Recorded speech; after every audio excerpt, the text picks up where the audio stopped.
ছেলে এবং মেয়ের মাতা পিতার উপরে হক কি, মাতা পিতার করণীয় কি। আমাদের যে ছেলে মেয়ে রয়েছে, তো আমাদের কর্তব্য কি, ছেলে মেয়েদের আমাদের কি করণীয়, আমরা কি করব, এই সম্পর্কে আল্লাহ রাব্বুল আলামিন কোরআন মাজিদে সূরা ফুরকানের মধ্যে আল্লাহ রাব্বুল আলামিন ঘোষণা করলেন, রব্বানা হাব লানা মিন আজওয়াজিনা ওয়া যুররিয়াতিনা কুররাতা আইন ওয়াজআলনা লিল মুত্তাকিনা ইমামা।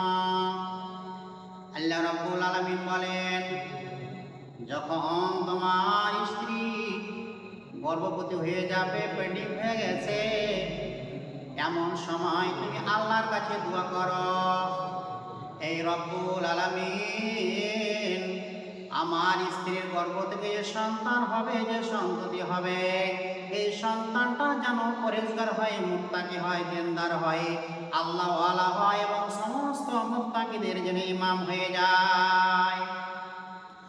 যতগুলো নবী দুনিয়া এসেছেন তারা আল্লাহর কাছে চেয়েছেন। জি, হযরত ইব্রাহিম আলাইহিস সালাম বলছেন, রব্বে হাবলি মিনাস সালিহিন, এই আল্লাহ তুমি আমাকে এমন একটা সন্তান দান করো যে সন্তানটা যেন কি হয়, পরিষ্কার হয়, মুত্তাকি হয়, সালিহিন হয়। ইব্রাহিম সাল্লাম দোয়া করছেন, হযরত জাকারিয়া সালাম দোয়া করছেন, রব্বা হাবলি মিন লাদুনকা যুররিয়াতান তাইয়্যিবা ইন্নাকা সামিউদ দুআ। হযরত জাকারিয়া সালাম দোয়া করছেন, এই রব্বুল আলামিন তুমি আমাকে এমন একটা সন্তান দান করো যে সন্তানটা পবিত্র হয়, তাইয়্যিবা হয়।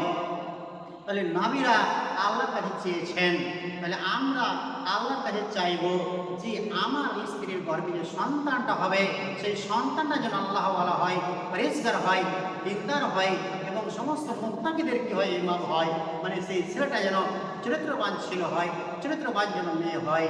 এইরকম আমাদেরকে কি করতে হবে, দোয়া করতে হবে। এইবার যখন আপনার ছেলে কিংবা যখন মেয়ে হলো, তখন আপনার করণীয় কি, কর্তব্য কি। আল্লাহ রাসূল বললেন, যখন তোমার ছেলে কিংবা মেয়ের যখন 7 দিন হয়ে যাবে, তখন তুমি কি করো, তার আকিকা করো, এবং তার ভালো নাম রাখো।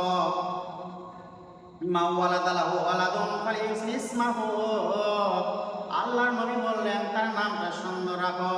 যখন 7 দিন হয়ে যাবে, তখন যদি ছেলে হয় তাহলে কি করো, দুটা মোটা খাসি কিংবা ছাগল তার নামে আকিকা করো, আর তার নামটা সুন্দর রাখো।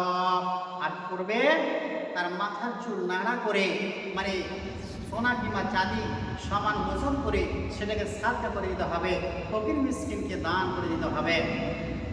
আর এই হান্নিকুহুম মানে মানে যারা পরেজগার ছেলে, পরেজগার কি আছে, মানে আল্লাহওয়ালা একটা লোক আছে, দিনদার লোকের কাছে তাকে কি করতে হবে, খেজুর চাপিয়ে তাহানিকে ছেলেটার বাচ্চাটার মুখে দিতে হবে। এটা হচ্ছে মাতা পিতার কর্তব্য। আর কি করতে হবে, আল্লাহ রাসূল বলছেন, জি, যখন সেই ছেলেটা আপনার কথা বলতে শিখবে, তখন সর্বপ্রথম তাকে শিক্ষা দিতে হবে। কি শিক্ষা দিতে হবে, আল্লাহ রাসূল বলছেন,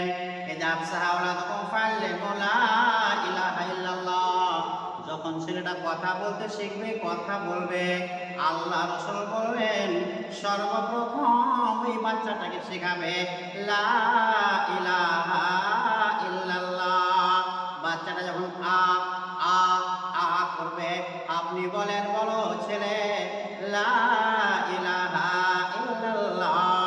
ওর মুখ দিয়ে প্রথম শব্দটা বের হবে, সেটা হবে লা ইলাহা ইল্লাল্লাহ। আমরা আমাদের ছেলে মেয়েকে আমরা মোবাইল ধরিয়ে দিই, আমরা ডান্স শিখাই, গান শিখাই, প্রিয়ারের নাম শিখাই, নাউজুবিল্লাহ। কিন্তু আল্লাহ রাসূল বলছেন, জি, তোমার ছেলে কিংবা মেয়ে যখন কথা বলতে শিখবে, তখন তাকে শেখাবে লা ইলাহা ইল্লাল্লাহ। আল্লাহর পরিচয় তাকে শেখাবে, আল্লাহর পরিচয় তাকে দেবে। আল্লাহ আছেন, জান্নাত আছে, জাহান্নাম আছে, ছেলেটাকে ভালো কথা বলতে হবে এবং পরিচয় তাকে শিখাতে হবে। এবং যখন ওই ছেলেটা ওই মেয়ে 7 বছর বয়স হয়ে যাবে, আল্লাহ রাসূল বললেন, মরু আওলাদাকুম বিসসালাতি ওয়া হুম সাবআ সিনিনা ওয়াজরিবুহুম আলাইহা ওয়া হুম আবনাউ সিনিনা ফাররিকু বাইনাহুম ফিল মাজাজি। আল্লাহ রাসূল বললেন, দেখো যখন ওই ছেলেটার বয়স 7 বছর হয়ে যাবে রে, তখন ওই ছেলেটাকে তোমরা কি করো, নামাজের হুকুম করো, নামাজের তালকিন করো। যখন আপনি মসজিদে আসবেন, আপনি আপনার ছেলেটাকে হাত ধরে উযু করতে শেখান। বলেন, বাবুরে সালাত আদায় করতে হয়, নামাজ পড়তে হয়, নামাজ না পড়লে মুসলমান হওয়া যায় না, নামাজ পড়তে হবে। ওই বাচ্চাটার হাত ধরে সুন্দর করে আপনি মসজিদে নিয়ে আসেন, সঙ্গে সঙ্গে আপনি ছেলেটাকে নিয়ে সালাত আদায় করেন। 3 বছর ছেলেটাকে ট্রেনিং করাতে হবে। কয় বছর বললাম? 3 বছর। একটা মাস্টারি করলে 6 মাস ট্রেনিং করতে হয়। যারা আর্মিতে চাকরি করে তারা 6 মাস কিংবা 3 মাস ট্রেনিং করে। ওদের এই যে সালাত আদায় করবে, আল্লাহ রাসূল বলেছেন তাকে সালাতের 3 মাস ট্রেনিং করাও। ওই মাস 3 মাস তাকে ট্রেনিং করাতে হবে। 3 বছর তাকে ট্রেনিং করবে। যখন 10 বছর বয়স হয়ে যাবে, আল্লাহ রাসূল বলছেন, জি ছেলেটা যদি সালাত আদায় না করে, তাহলে আল্লাহ রাসূল বলছেন ওয়াজরিবুহুম আলাইহা, 10 বছর বয়স হয়ে গেছে, সেই ছেলেটা যদি সালাত আদায় না করে, তাকে প্রহার করতে হবে, তাকে মারতে হবে, তাকে পিটাতে হবে, দিয়ে তাকে সালাত আদায় করাতে হবে। প্রয়োজন পড়লে ছেলেটাকে বাড়ি থেকে বের করে দিতে হবে। জি তুমি যদি সালাত আদায় না করো, তাহলে তুমি আমার বাড়িতে থাকতে পাবে না, তাকে প্রহার করতে হবে। এটা হচ্ছে মা বাপের কর্তব্য ছেলের উপরে, মেয়ের উপরে। মেয়ে হবে তার মা বাপের সাথে সাথে নিয়ে সালাত আদায় করবে। জি আজকে আমরা অধিকাংশই মানুষ আমরা সালাত আদায় করি না, এবং যারা করি আমরা ছেলে মেয়েকে সালাতের কথা বলি না, স্ত্রীর সালাতের কথা বলি না, আমরা নিজেই সালাত আদায় করি। কিন্তু রাসূল বলেছেন, না, আপনাকে হুকুম করতে হবে আপনার ছেলেকে, আপনার মেয়েকে সালাত আদায় করার জন্য। প্রয়োজন পড়লে তাকে পিটাতে হবে, প্রহার করতে হবে, মারতে হবে, এবং সঙ্গে সঙ্গে মসজিদে নিয়ে আসতে হবে সালাত আদায় করার জন্য। আল্লাহ রাব্বুল আলামিন বলছেন, ইয়া আইয়ুহাল্লাযীনা আমানু কু আনফুসাকুম ওয়া আহলিকুম নারা ওয়াকুদুহান নাস ওয়াল হিজারা। আল্লাহ তাবারাক ওয়া তাআলা সূরা তাহরিমের মধ্যে বলছেন, ইয়া আইয়ুহাল্লাযীনা আমানু কু আনফুসাকুম ওয়া আহলিকুম নারা। আল্লাহ বলেন, ও ঈমানদারেরা, যারা মুমিন, আমার উপরে যারা ঈমান এনেছো, আমাকে যারা বিশ্বাস করো, আমাকে এক করে স্বীকার করেছো, আল্লাহ বলছেন তোমরা নিজে বাঁচো, জাহান্নামের আগুন থেকে তোমরা নিজে বাঁচো, এবং তোমার আহাল পরিবার পরিজনকে তুমি জাহান্নামের আগুন থেকে বাঁচাও। আহাল থেকে অর্থ হচ্ছে আপনার স্ত্রী, আপনার ছেলে, আপনার মেয়ে। আল্লাহ বলছেন নিজে জাহান্নামের আগুন থেকে বাঁচো, আর তোমার ছেলে মেয়ে, তোমার স্ত্রীকে জাহান্নামের আগুন থেকে বাঁচাও। জি যদি আপনার সামনে আপনার ছেলে যদি দাউ দাউ করে আগুন জ্বলে, আপনি দাঁড়িয়ে দেখতে পারবেন? কখনোই দেখতে পারবেন না। আপনি ঝাঁপ দিবেন আগুনে, ছেলেকে বাঁচার জন্য, মেয়েকে বাঁচার জন্য। দুনিয়ায় যদি আগুন জ্বলে আপনি ঝাঁপ দিবেন। তাহলে কিয়ামতের দিনে যদি আপনি জান্নাতে যান, আপনার চোখের সামনে আপনার ছেলে জাহান্নামের আগুনে জ্বলে, আপনার স্ত্রী জাহান্নামের আগুনে জ্বলে, আপনার মেয়ে জাহান্নামের আগুনে জ্বলে, তাহলে আপনি কি করবেন? আপনি সেই দিন আপনি কেমন করে আপনি সহ্য করতে পারবেন? জি হযরত ইব্রাহিম আলাইহিস সালামের চোখের সামনে আজ আর কি জাহান্নামে দেওয়া হবে, জাহান্নামে নিয়ে যাওয়া হবে, তখন হযরত ইব্রাহিম আলাইহিস সালাম আল্লাহর আরশে চতুর্দিকে ঘুরবেন। আল্লাহ রাব্বুল আলামিন বলবেন, ইব্রাহিম তুমি কি জন্য চতুর্দিকে আমার আরশে ঘুরছো, তোমার কারণ কি বলো? হযরত ইব্রাহিম সাল্লাম বলবেন, রাব্বুল আলামিন, আজকে আমার চোখের সামনে আমার আব্বা আজকে জাহান্নামে চলে যাবে, আমি কেমন করে সহ্য করব? দয়াময় রব্বুল আলামিন, তাই আপনার কাছে আমি একটু সুপারিশ করার জন্য আমি এসেছি। জি আল্লাহ রাব্বুল আলামিন বলে, ইব্রাহিম তুমি একটু তোমার মস্তিষ্ক তোমার চেহারার নিচে একটু করো, নিচে নামাও। ইব্রাহিম সাল্লাম যখন একটু চেহারা নিচে নামাবেন, আজারের মুখটা যেন শুকুরের মতো হয়ে যাবে। এবং আল্লাহ রাব্বুল আলামিন ফেরেশতাদেরকে বলবে তার পা ধরে, আজারের পা ধরে তাহলে জাহান্নামে নিক্ষেপ করে দাও। ফেরেশতারা তার পা ধরে ঠ্যাং ধরে এমনভাবে জাহান্নামে এমনভাবে মারবে, মানে পাটকান সেই জাহান্নামে পড়ে যাবে। জি, ইব্রাহিম সালাম সেদিন সুপারিশ কাজে আসবে না। তাহলে আমাদেরকে নিজেও জাহান্নামের আগুন থেকে বাঁচতে হবে, আমাদের ছেলে ও মেয়েকে জাহান্নামের আগুন থেকে বাঁচাতে হবে, তাদেরকে জাহান্নামের আগুন থেকে বাঁচাতে হবে। আজকে আমার ছেলেকে লক্ষ লক্ষ টাকা আমাকে খরচ করলো, আমার অসুবিধা নেই, ছেলেকে বাঁচাতে হবে, মেয়েকে বাঁচাতে হবে। যতই টাকা খরচ হোক, কোনো অসুখ হয়েছে, বিসুখ হয়ে গেছে, আমরা সেই জমি জায়গায় বিক্রি করে আমরা কি করি, আমার ছেলে মেয়েকে আমরা কি করি, বাঁচাই। কত আমাদের মায়া আছে। তাই আমার আল্লাহ বলছেন, হে ইমানদারেরা, তোমরা নিজে জাহান্নামের আগুন থেকে বাঁচাও এবং তোমার ছেলে মেয়ে আহাল পরিবার পরিজনকে জাহান্নামের আগুন থেকে বাঁচাও। জাহান্নামের আগুন থেকে বাঁচাও। জাহান্নামে যে ভয়াবহতা, জি আমরা যদি শুনতাম তাহলে বুঝতে পারলাম যে জাহান্নামকে 3000 বছর ধরে জ্বালা হয়েছে। আল্লাহ রাসূল বলছেন যে 1000 বছর জাহান্নামকে জ্বালা হলো, ওয়াকাদান নার ওয়াহিয়া তাহমাররা, যখন 1000 বছর জ্বালা হলো, জাহান্নামের আগুন লাল হয়ে গেল। ফেরেশতারা বলল, ইয়া রাসূলুল্লাহ, জাহান্নামে আগুন লাল হয়ে গেছে। তারপরে আবার আল্লাহ রাব্বুল আলামিন বলে, ফেরেশতারা আরো 1000 বছর ধরে জ্বালাও। আরো 1000 বছর ধরে জাহান্নামকে জ্বালানো হলো, আর জাহান্নামের আগুন হয়ে গেল সাদা। এইবারে ফেরেশতারা বলছে, রাব্বুল আলামিন, জাহান্নামের আগুন সাদা হয়ে গেছে।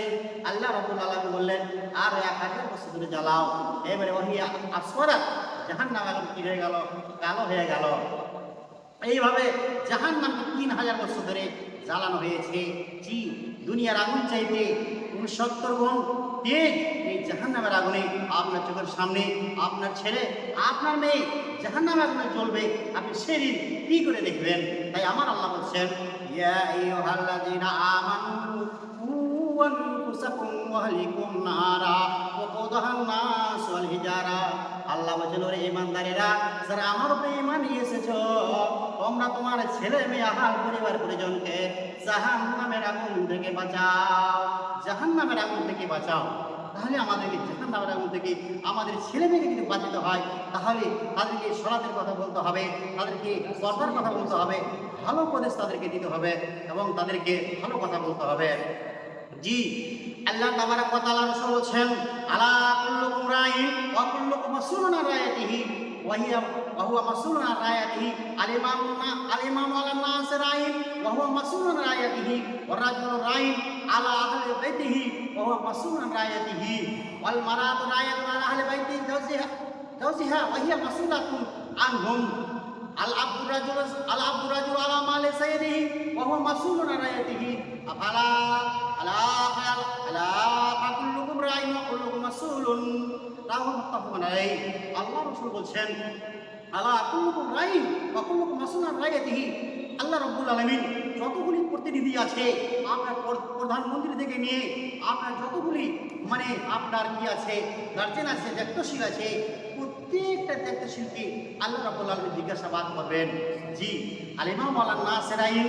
জি, যারা সমাজে, যারা বিচারক, যারা গার্জেন, যারা সমাজের বিচারক আছে, তাদেরকে আল্লাহ রাব্বুল আলামিন জিজ্ঞাসাবাদ করবেন। জি, তুমি তোমার গ্রামকে সঠিকভাবে চালিয়েছো কিনা, তুমি ইনসাফ করেছো কিনা। রাজুল রাইন আলা বাইতি জাওজি আলা আহলি বাইতি জাওজিহা। আল্লাহ রাব্বুল আলামিন বাড়ির যে প্রতিনিধি তাকে জিজ্ঞাসাবাদ করবেন। জি, তুমি তোমার বাড়িকে সঠিকভাবে চালিয়েছো কি চালাওনি, তোমার ছেলে মেয়েকে সলাতের কথা বলেছো কিনা, পর্দার কথা বলেছো কিনা, রোজার কথা বলেছো কিনা, দিনের কথা বলেছো কিনা। আল্লাহ তাবারাক ওয়া তাআলা আর তাকে জিজ্ঞাসাবাদ করবে।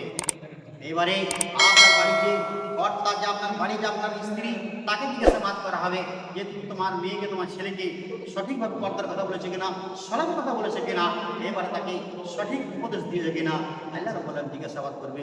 শুধু তাই নয়, আল্লাহ রাব্বুল আলামিন জিজ্ঞাসাবাদ করবেন যারা চাকর বাড়ি, তাকে জিজ্ঞাসাবাদ করা হবে যে তুমি তোমার গোলামের, তুমি তোমার মালিকের অনুগত্য করেছো করনি, আনুগত্য করেছো করনি, তোমার গোলাম তোমার মালিকের কথা তুমি মেনে চলনি।